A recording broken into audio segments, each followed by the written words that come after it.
आप सभी का स्वागत है आपके अपने YouTube चैनल जीएम स्टडी में। आज के वीडियो में हम लोग पढ़ने वाले हैं एक्सरसाइज 3.1 का क्वेश्चन नंबर 3। क्वेश्चन आपका 2 केजी सेब और 1 केजी अंगूर का मूल्य किसी दिन 160 रुपया था। एक महीने बाद 4 केजी सेब और 2 केजी अंगूर का मूल्य 300 रुपया हो जाता है। इस स्थिति को बीजीय, गणितीय तथा ज्यामितीय रूपों में व्यक्त कीजिए।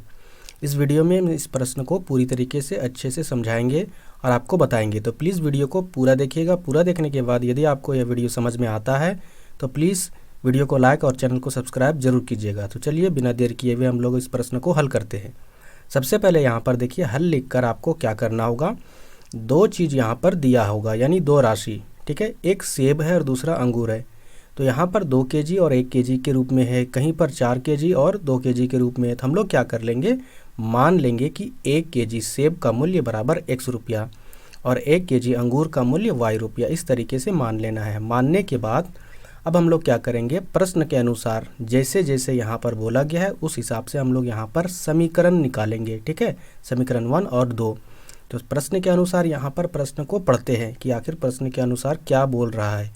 तो बोल रहा है यहाँ पर 2 केजी सेब और 1 केजी अंगूर का मूल्य किसी दिन 160 रुपया था। यानी यदि हम लोग 2 केजी सेब खरीदेंगे और प्लस 1 केजी अंगूर खरीदेंगे, इन दोनों का दाम 160 रुपया लगता था, ठीक है।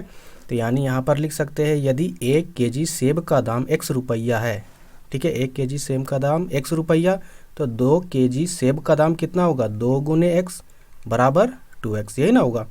इसी प्रकार 1 केजी अंगूर का मूल्य, ठीक है, तो 1 केजी अंगूर का मूल्य y रुपया है, तो दोनों का दाम कितना 160। तो हम लोग ऐसे लिख सकते हैं नीचे प्रश्न के अनुसार कि 2 केजी सेब, तो यहाँ लिख सकते हैं 2x प्लस 1 केजी अंगूर, 1 केजी अंगूर का दाम क्या है y रुपया, तो लिख सकते हैं y, ये दोनों का खर्चा है वह 160 रुपया हो जाता है। इसको समीकरण नंबर 1 मान लेना है। इसके बाद हम लोग क्या करेंगे, आगे प्रश्न को पढ़ेंगे।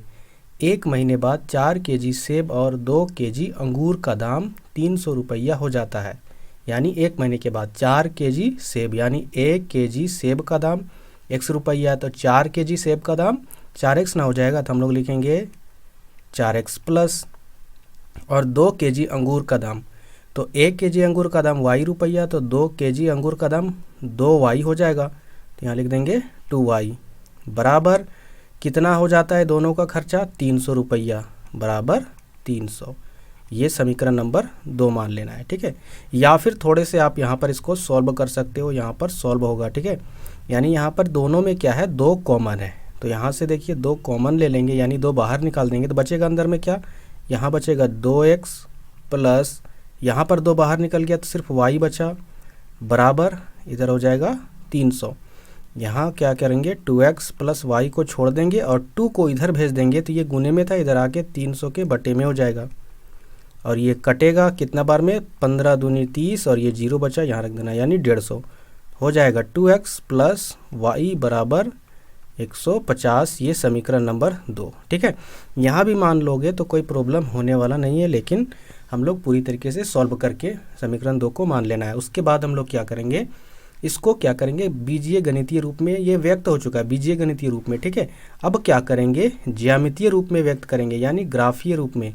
तो ग्राफीय रूप में व्यक्त करने के लिए हम लोग क्या करेंगे, ग्राफीय विधि से इसको हल करेंगे। तो सबसे पहले हमको क्या करना होगा, ग्राफीय विधि हल करने के लिए समीकरण 1 से लिखना होगा।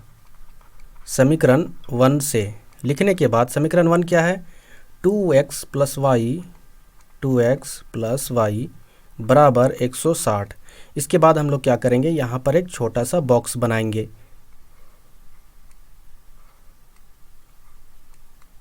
यहाँ पर x लिखेंगे, यहाँ पर y लिखेंगे। हम लोग क्या करते हैं, x के जगह पर हम लोग 50 रखते हैं, ठीक है।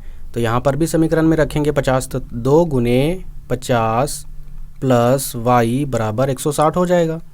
अब 50 दूनी कितना होता है, 100 प्लस y बराबर 160, तो y बराबर क्या हो जाएगा, 160, ये 100 इधर आके माइनस में हो जाएगा, तो y बराबर क्या हो जाएगा, 160 है यहाँ पर, और ये -100, यानी 100 घट जाएगा 160 में, तो बचेगा 60, यानी y का मान कितना आया, 60। इस प्रकार दोबारा हम लोग क्या करेंगे, x के जगह पर कुछ मान रखेंगे, तो x के जगह पर फिर हम लोग क्या करते हैं, 60 रखते हैं। तो यहाँ पर क्या रख देंगे 60। तो हो जाएगा 2 गुने 60, समीकरण 1 को देखिए ध्यान से, 2 गुने 60 प्लस वाई बराबर 160। यहाँ पर देखिए ये 60 यहाँ पर, तो इस 60 दूनी कितना हो जाएगा 120 प्लस वाई बराबर 160। तो y बराबर हो जाएगा 160 माइनस 120। ठीक है, तो y बराबर यहाँ घट कर कितना आ जाएगा 0, फिर यहाँ 6 में 2 जाएगा तो 4 और 1 में 1 गया तो 0, यानी 40 आएगा। ठीक है, तो इस तरीके से हम लोग समीकरण नंबर 1 का बॉक्स फिलअप कर चुके हैं। इसके बाद हम लोग क्या करेंगे, लिखेंगे समीकरण नंबर 2 से। ठीक है, समीकरण 2 से, समीकरण 2 से लिखने के बाद समीकरण 2 यहाँ पर क्या है 2x प्लस वाई बराबर 150। ठीक है, यहाँ पर क्या करेंगे, एक बॉक्स बना देंगे।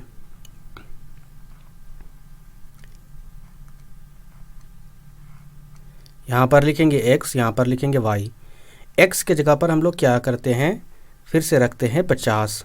ठीक है, तो यहाँ पर क्या हो जाएगा 2 गुने 50 प्लस y बराबर 150। ठीक है, इसके बाद हम लोग क्या करते हैं, जगह नहीं इसीलिए हम लोग इधर सॉल्व करते हैं। तो यहाँ पर इसको देखिए 50 दूनी 100 हो जाएगा, तो 100 यहाँ लिखेंगे, फिर प्लस y है, फिर बराबर इधर 150। तो y बराबर क्या हो जाएगा 150 माइनस 100। तो यहाँ पर घट कर y बराबर निकल कर आया कितना 50।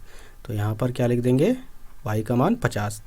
फिर दोबारा हम लोग क्या करेंगे, x के जगह पर इस बार 60 रखेंगे। ठीक है, तो y के x के जगह पर 60 रखेंगे। तो समीकरण नंबर 2 को ध्यान से देखिए, 2 गुने x है तो यहाँ पर लिखेंगे 2 गुने 60 प्लस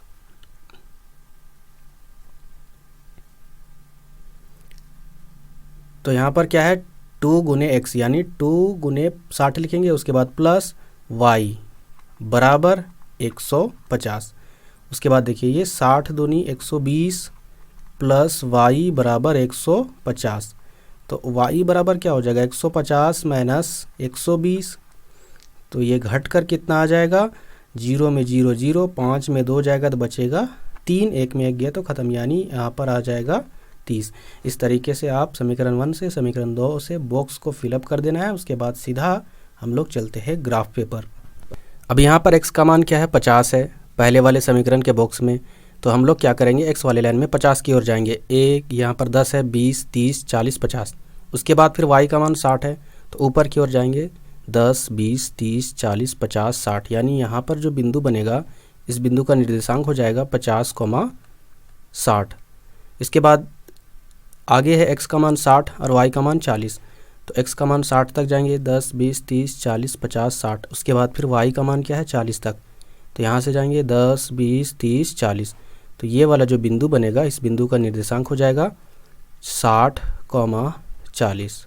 ठीक है, अब हम लोग क्या करेंगे, ये दोनों बिंदुओं को मिलाकर एक लाइन खींच देना है, एक रेखा खींच देना है। तो चलिए खींचते हैं। इस प्रकार से हम लोग लाइन खींच देंगे। ठीक है, उसके बाद फिर हम लोग दूसरे बॉक्स में एक्स वाई का मान यहाँ पर निर्देश करेंगे। एक्स का मान क्या है 50 और वाई का भी मान 50 है।